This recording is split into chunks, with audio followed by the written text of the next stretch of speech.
Donald Trump Jr. waits for the start of the third U.S. presidential debate on October 19, 2016, in Las Vegas.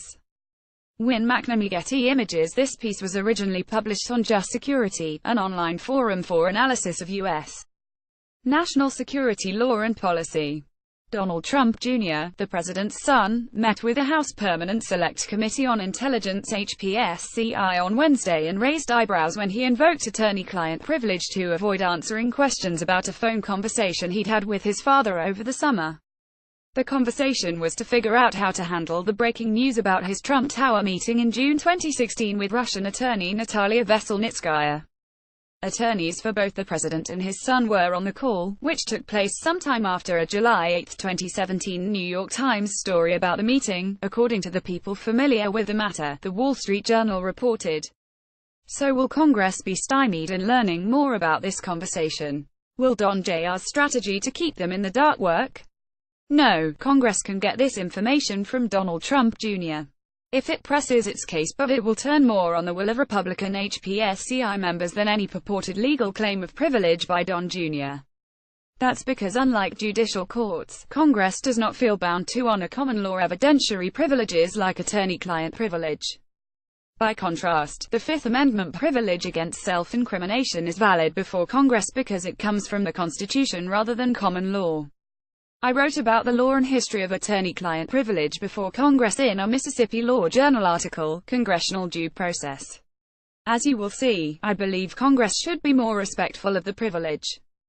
But let's say Congress agrees to honor traditional attorney-client privilege.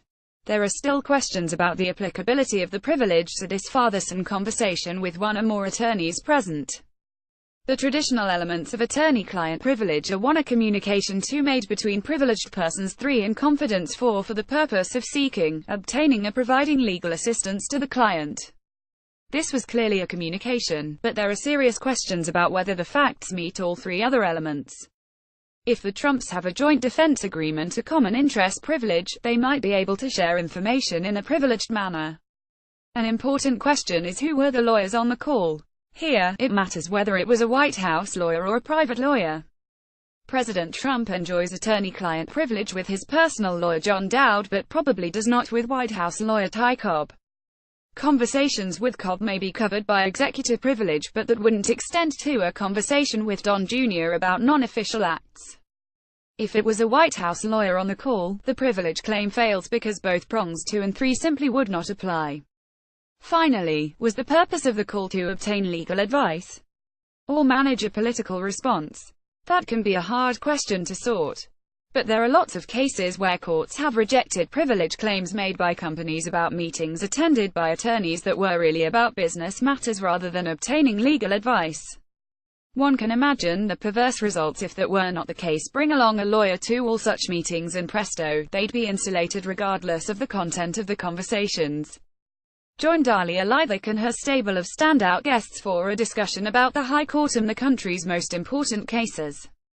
If Congress wants to get this information, the HPSCI chair, here Rep. Mike Conaway, Texas, should rule that the privilege does not apply. If Don Jr. refuses to provide the subpoenaed information, then the House should hold him in contempt and undertake further actions as necessary to enforce that contempt order, either by means of judicial order, inherent contempt, or criminal contempt referral to the Justice Department, which, in this case, could potentially be to Special Counsel Robert Mueller. As such, it is the will of the Republicans on the Intelligence Committee and in leadership that will most likely determine whether Congress vindicates its interests in the face of this claim of attorney-client privilege.